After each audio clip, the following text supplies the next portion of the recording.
Welcome back. Thank you for staying with us. As with every election cycle, new faces with new ideas are seeking to contest the old guard. UWP candidate for Dennery North, Farah Polius, is stepping up to the plate to execute on behalf of Dennery North constituents. During the most recent Flabo Forum on Thursday, she highlighted why leadership with a vision is important and how it lends to the betterment of the constituency and, by extension, St. Lucia. Part of our vision entails building a united and progressive Dennery North. Thank you, Farah. And it is all part and parcel of building a better St. Lucia. So in order for us to build a better St. Lucia, we must build a better Dennery North, Yes. a better Micoud North, Yes. a better, Castries Yes. Central and so on.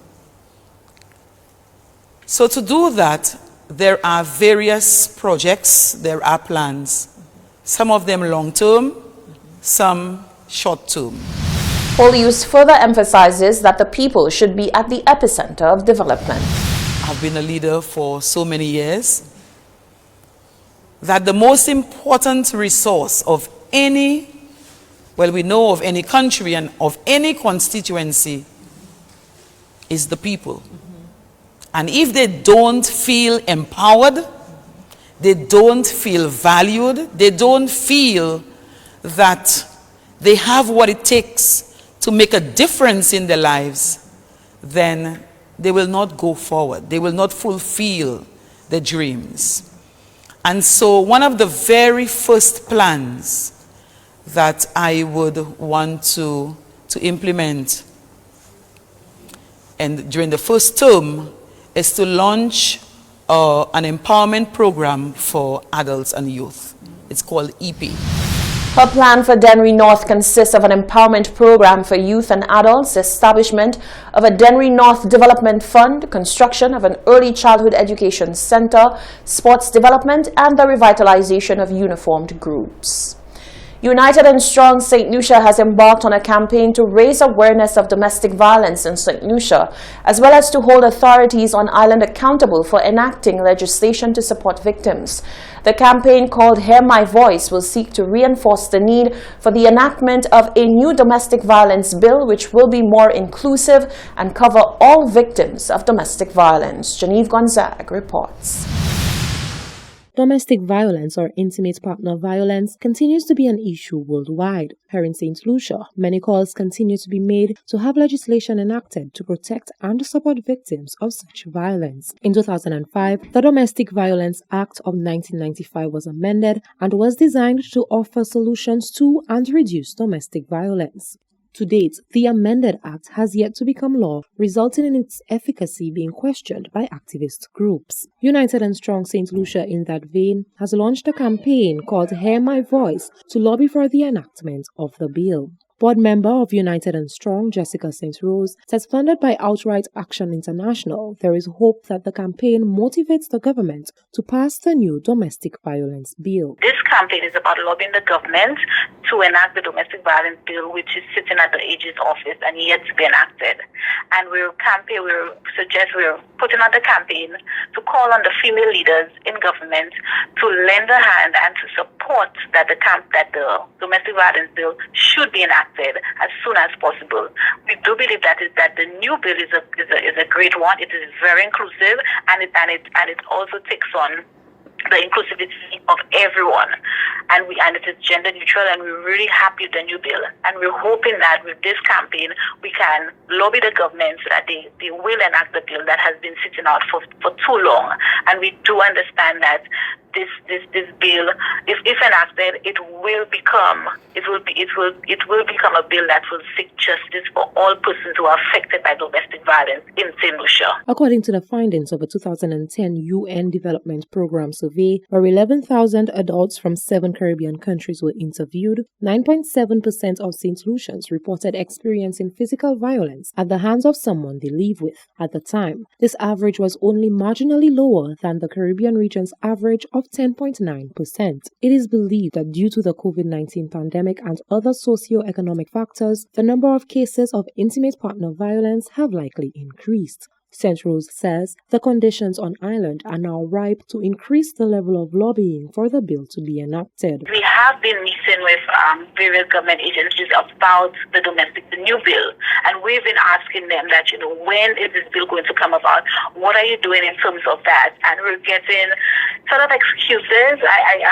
Sort of answers that we're not satisfied with, and in a very heavy election season, we felt it's very important to put pressure on the government, and not only the current government, but also the opposition, that if and in fact they do come into office, that will be on the agenda to see that bill be enacted. So this is why we chose this current season, this current time to do it. She explained that videos from the campaign have been uploaded to social media. St. Rose says the campaign seeks to show that victims continue to be afflicted with a range of emotional, financial, social, and physical trauma stemming from the scourge of abuse, while the perpetrators generally face little to no consequences. We released a couple of videos on social media where persons, activists, and normal citizens are challenging our female leaders to speak up and to enact to make sure that the bill is enacted in Parliament. The campaign is supposed to last about a month. We have already released some videos. It's on social media. It's on all our pages on social media that can be viewed on Instagram, on Facebook, on Twitter, and it runs for about a month. She says those with the power need to ensure that the right mechanisms are in place to protect the victims. Reporting for Hot 7 News, I am Genevieve Gonzaga. The National Greens Party is adding its voice to debates surrounding the level of borrowing by the current administration. The deputy leader of the party is cautioning the government not to add any more debt to the backs of St. Lucians. Aaron Alexander is instead clamoring for the Prime Minister to ring the election bell. The last sitting of the House of Assembly and Senate was scheduled for Tuesday 22nd and 24th respectively, but were postponed at the 11th hour. At that sitting of the House, the motions for consideration included the resolution to authorize Prime Minister Alan Chastanet to borrow Euro $13,500,000 from the European Investment Bank. The opposition's Inclusive Labour Party has made it clear that they are not in support of the current government partaking in any more borrowing of money, particularly as they await the dissolution of the House. St. Lucia's third political party contesting the 2021 general elections, the St. Lucia Greens Party, says the borrowing of any kind of funds at such a time is outrageous. Right now, to see a government, on the verge of an election, you go in and borrow more money. Leave that for the incoming government. The incoming government, if the people so decide that they're going to leave you in office, all fair and well, you go ahead and you do your thing. But to go and put more burden of debt on this country at this stage, where people have been complaining about the level of borrowing, we now have a phrase in St. Lucia, borrow Tuesday. Every Tuesday, the House meet is borrow. I mean, this must come to an end. This must come to a stop.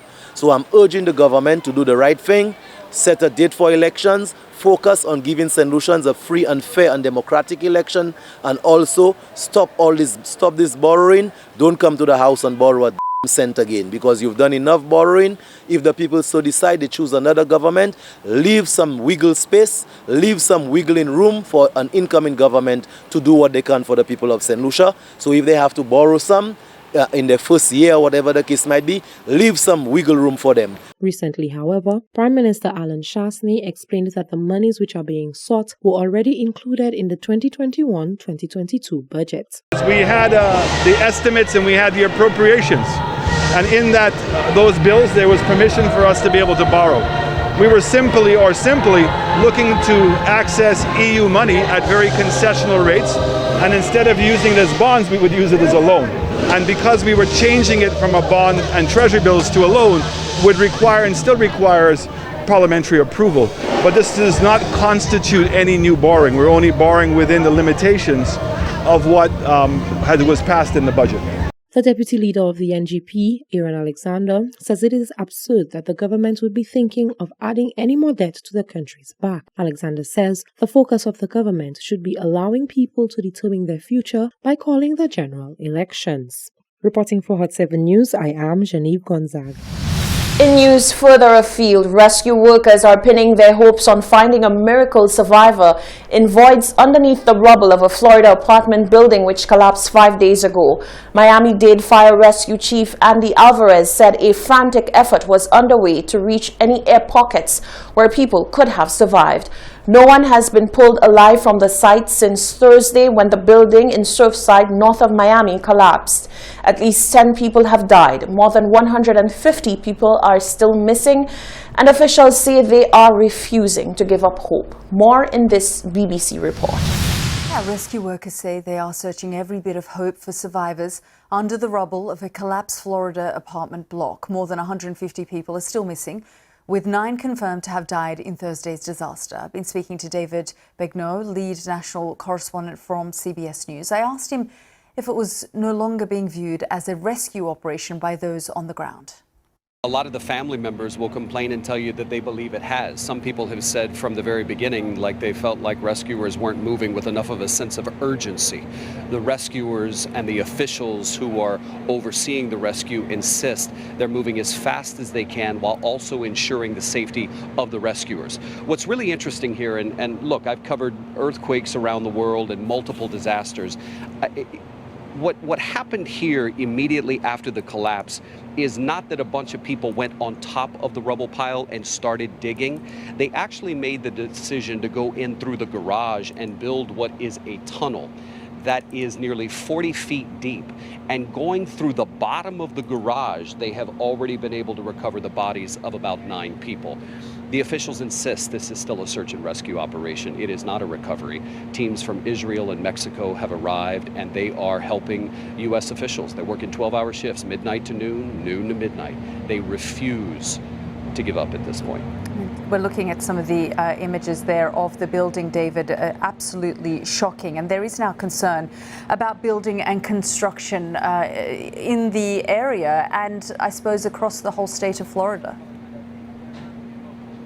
Listen, this is sending shockwaves at least up and down the Atlantic coast here on Florida, where you're having a lot of city officials and even people who live in these high-rise towers saying, hey, wait a minute, we need to take a look at our inspection records. And there was a report, by the way, back from 2018 where engineers took a look at this building and found some pretty significant cracks that they said warranted major improvements. But there was nothing in the report, according to engineers who looked at it, that indicated there was some kind of catastrophe. Nothing imminent that said, listen, you better fix this right now. But that report was done back in 2018. The Condo Association waited 3 years to start repairs. Repairs had begun on the top portion of the building, the roof, but a lot of people who have looked at basically the collapse that we saw in video and the 2018 report say it appears as though it all started from the very bottom where the collapse happened. There's at least one report in the New York Times from a man who says he was on the phone with his wife and she saw some kind of hole opening up near the pool.